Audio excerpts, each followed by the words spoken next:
내 옆에 앉았던 친구가 있었는데 그 친구도 여기 나인원 혼자 살고 굉장히 멋있는 친구야. 남자 혼자인데 나인원 혼자 살아. 여기 갑이지. 근데 그 친구가 이걸 먹고 되게 충격을 받은 거야. 왜? 오늘은 이달에 먹은 와인 해가지고 찍으려고 하는데, 이번에 찍는 거는 4월달, 5월달 두 달 동안 먹은 와인 중에 조금 이제 인상 깊었던 것들 아주 간단하게 짚으면서 와인을 좀 어떻게 접근해야 되는지를 얘기를 좀 하려고 하고요. 첫 번째는 엊그저께 있었는데, 이거는 뭐 여담이지만 와인에 대한 설명이라기보다는 라이넌 한남 파티룸에서 매그넘 파티를 했어요. 네. 그래서 매그넘 8병 깔고 16명 모임을 했어요.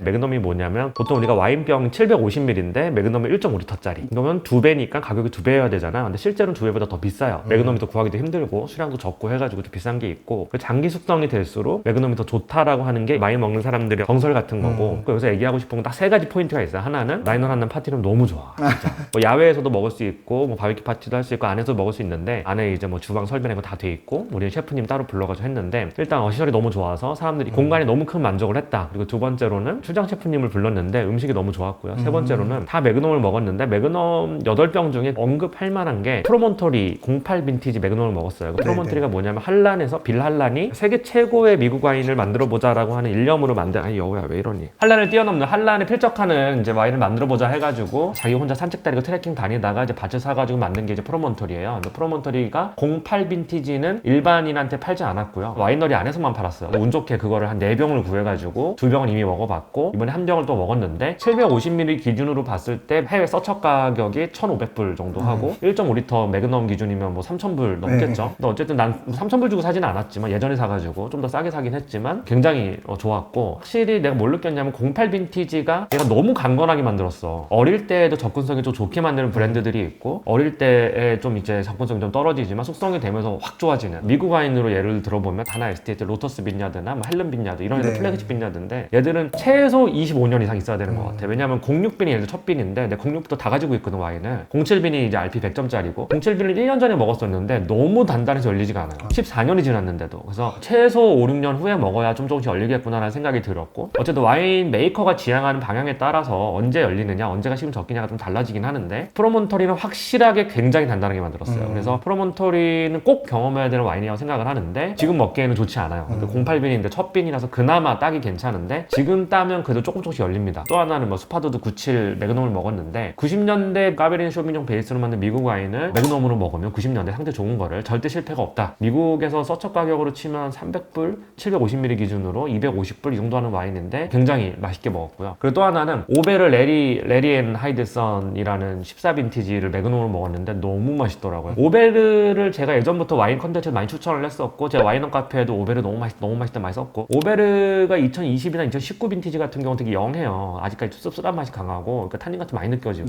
확실히 2015 밑으로 먹으면 실패가 없는 것 같아요. 더 좋은 거는 2010 정도 먹는 게 제일 좋아요. 미국 샤르도네 같은 경우는 10년에서 한 12년 정도 지나면 이제 자기 진짜 퍼포먼스가 팍팍 나오기 시작하거든요. 되게 직관적이고 맛도 굉장히 부드러워지고 뭐 텍스처도 굉장히 부드러워지고 막 이렇거든요. 텍스처가 뭐냐면 혀에서 느껴진 촉감, 이게 막 떡떠름하고 막 씁쓸하고 이러면 숙성이 잘 안 된 거예요. 탄닌이 굉장히 두텁게 있거나 아니면 이제 산도가 너무 세거나 그런 것들이 숙성이 되면서 부드러워지거든요. 그래서 그걸 얘기하는 거고요. 그리고 또 하나는 찰사이직의 호르스 뭐 시리즈 뭐 이런 게 있어요. 1981 빈티지인데 전 세계에 441병밖에 생산이 안 됐어요. 매그넘이. 그 매그넘을 먹었는데 너무 인상 깊었어요. 내 옆에 앉았던 친구가 있었는데 그 친구도 여기 나인원 혼자 살고 굉장히 멋있는 친구야. 남자 혼자인데 나인원 혼자 살아.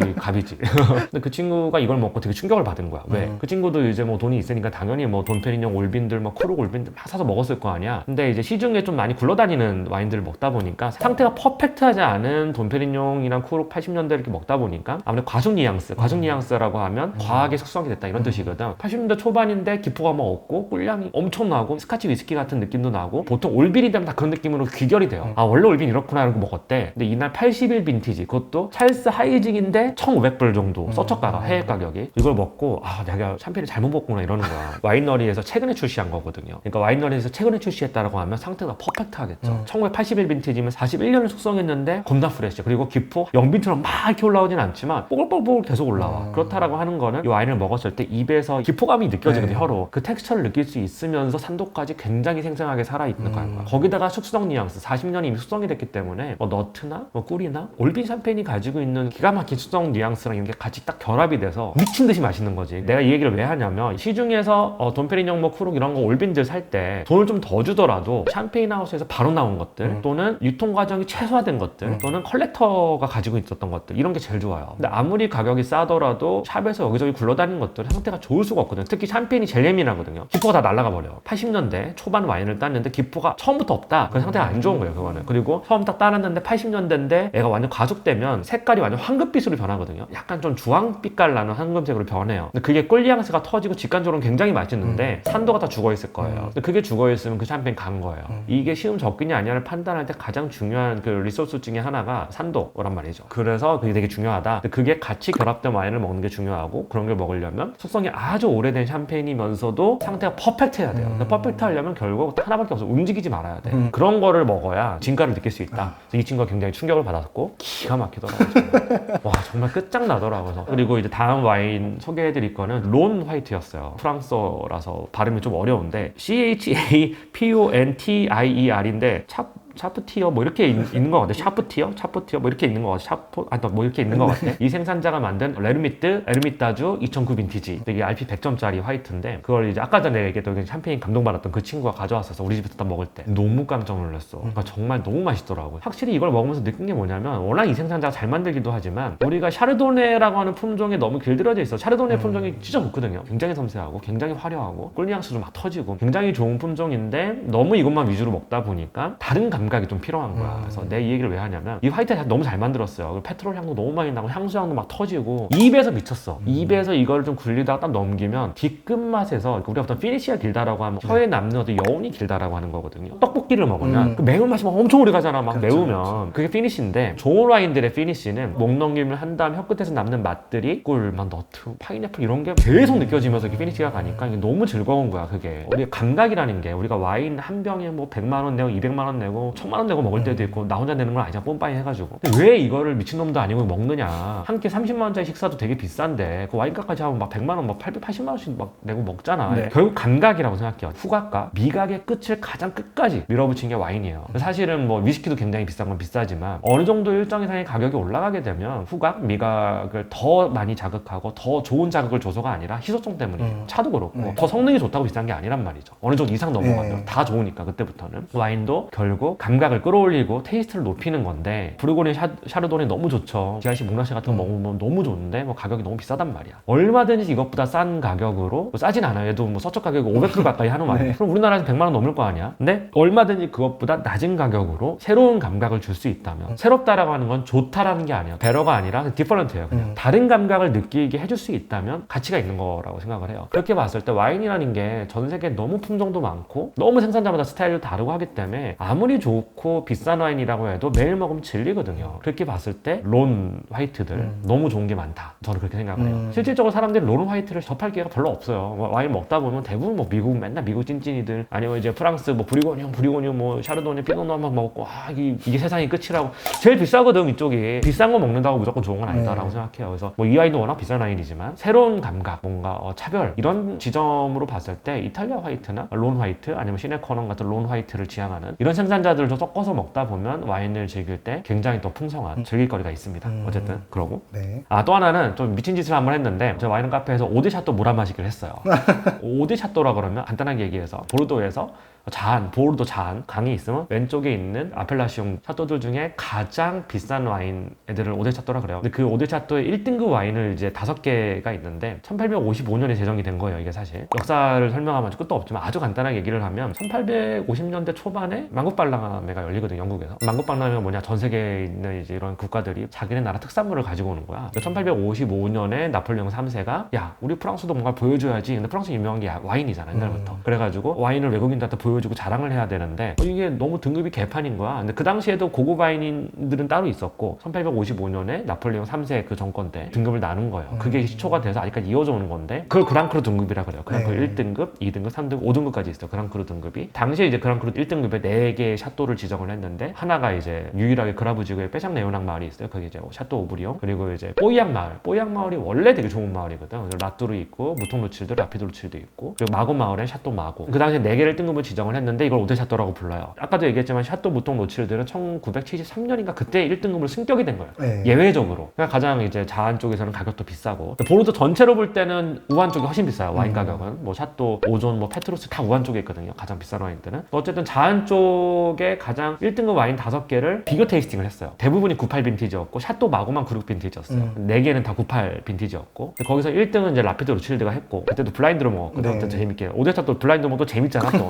어떤 마을인지 맞춰봐 뭐 이러면서 먹었는데 근데 이거를 오데샤또 몰아 마시기가 저는 개인적으로 사람들이 일단 로망이 있는 것 같아. 해외 가격 기준으로 봤을 때 뭐 하나당 다 그래도 80만 원 이상 다 하는 와인들이고 비싼 와인은 뭐 100만 원, 200, 뭐 150만 원도 넘고 막 이랬는데 내가 이걸 번개를 쳤는데 사람들이 대기가 엄청 긴 거예요. 근데 가격이 싸지가 않거든요. 시우메비가 막 90만 원인가 막 그랬어. 그런데도 대기가 엄청 길었어요. 아 역시 우리가 와인을 먹는 데 있어서 라벨이 되게 중요하구나. 오데샤또를 한번 몰아서 먹어봤다. 이 경험이 중요한 거거든. 사실 이렇게 먹는 건 저 추천하진 않아요. 5개의 와인이 메인이잖아요. 오데샤또 중에 나쁜 게 하나도 없어요. 다 올드 빈티지, 98 빈티지, 96 빈티지였고 이 빈티지들 하나하나가 어디 가면 다 메인 와인들이란 말이야. 메인 와인을 5개를 한 번에 먹으면 못 느껴요. 그걸 느낄 수가 없어. 와인 자체의 테이스팅의 목적을 둔다면 굉장히 돈이 아까운 짓이고 근데 그럼에도 불구하고 경험이라는 거 그래도 오데샤또를 한 자리에 몰아서 먹어보는 경험 그리고 마고마을하고 뽀이앙 마을하고 이런 특성이 좀 다르구나 이런 걸 좀 느껴보기 위해서는 이렇게 먹어보는 게 괜찮죠. 그래서 이걸 한번 해보고 번개가 너무 이제 만선으로 흥행을 해서 한 번 더 해보려고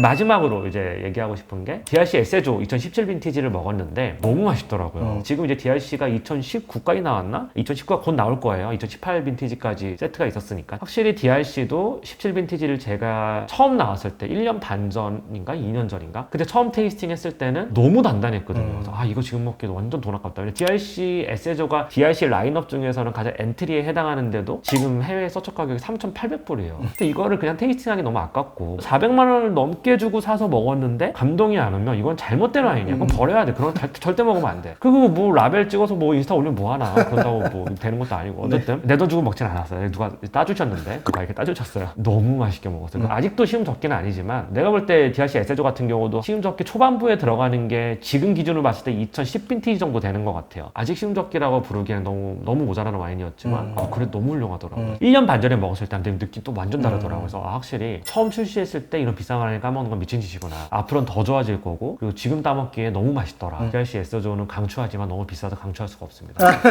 또 하나는 리제르베리어 빼띠몽 2015 빈티지를 먹었는데 아 역시 리제르베리어는 훌륭하구나라는 걸 느꼈고요. 제가 여기서 말하고 싶은 포인트가 하나 뭐냐면 DRC 2017 에세조를 먹었잖아요. 이것도 3,000 몇백 불이고 리제르베리어 2015 빈티지 빼띠몽 이것도 3,000불 넘을 거예요. 제 기억으로는. 리제르베리어의 빼띠몽 2015 빈티지와 DRC 2017 에세조랑 비슷해요. 가격이 서적 가격이. 근데 느낀 게 뭐냐면 저는 아 역시 DRC가 좋구나 라고 느꼈어요. 리제르베리어도 워낙 좋고요.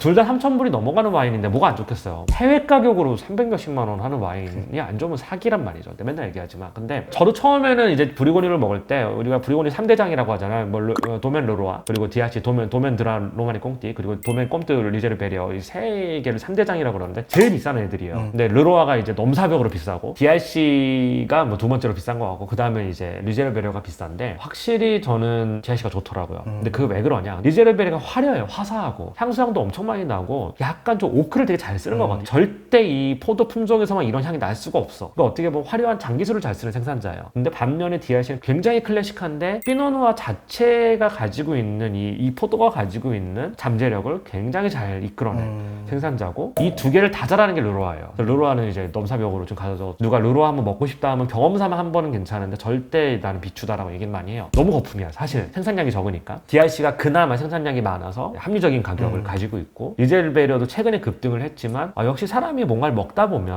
어떤 잔기술이나 화려함이나 포장되는 것보다 재료 본연의 맛을 느끼게 해주는 음식을 좋아하게 되잖아요. 미식까지 다 그렇고 다 그렇게 기결이 되거든. 그래서 확실히 와인도 처음에는 막 엄청 화려하고 화사하고 이런 걸 좋아하다가 정말 이 포도가 가지고 있는 그 끝을 뽑아내는 생산자가 제일 좋더라고요. 근데 역시 DRC구나. 돌고 돌아. 돌고 돌아 DRC구나. 나는 어쨌든 이렇게 뭐 와인 얘기를 좀 했는데 이거 말고도 뭐 1971 빈티지 파이퍼 하이징 뭐 그것도 먹었는데 너무 감동이었고 뭐 슈가블랑도 너무 좋았고 했는데 그건 예전에도 좀 언급을 했던 것 같아서 그리고 자세한 시음기를 와인원에 항상 제 카페에 쓰고 있어요. 그래서 너무 궁금하다 하시는 분들은 카페 들어가서 보시면 되고 그리고 이제 제가 유튜브를 이렇게 찍는 이유는 사람들이 그래도 요즘에 이제 구슬로 가만히 이어폰 꽂고 컨텐츠를 시청하는 시대에 살고 있고 글 읽는 걸 좀 귀찮아하는 시대에 살고 있으니 와인을 먹을 때 그래도 제가 이 컨텐츠를 만드는 게 사실 와인 컨텐츠 만들면 조회수도 되게 안 나오고 네. 자동차 이런 게 제일 잘 나오고 좀 이제 자극적인 컨텐츠가 제일 잘 나오는 거 저도 아는데 그래도 내가 와인이라고 하는 취미를 일반인 치고는 그래도 많이 먹고 경험도 좀 많고 그리고 이 경험을 컨텐츠화 시키면서 초보분들 또는 이제 막 시작했는데 너무 재미를 느끼시는 분들한테 일종의 어떤 디렉션과 가이드를 줄 수 있지 않겠느냐라는 생각에서 시작을 한 거고 그래서 이게 도움이 된다라고 말씀하셨던 분들도 있어서 이렇게 컨텐츠도 찍게 됐고요. 사실은 컨텐츠 고갈로 뭐 이렇게 시작한 컨텐츠지만 찍다 보니까 재밌네요. 네. 어쨌든 와인 관련해서 뭐 이렇게 궁금하신 점 있으면 카페 들어와서 이제 유튜브는 제가 좀 댓글 잘 안 달거든요. 귀찮아서. 그래서 카페 들어와서 말씀해 주시면 고수분들이 되게 많아요 카페에. 그래서 그분들이 달아주실 거고 그렇게 끝내도록 하겠습니다 컨텐츠를. 네.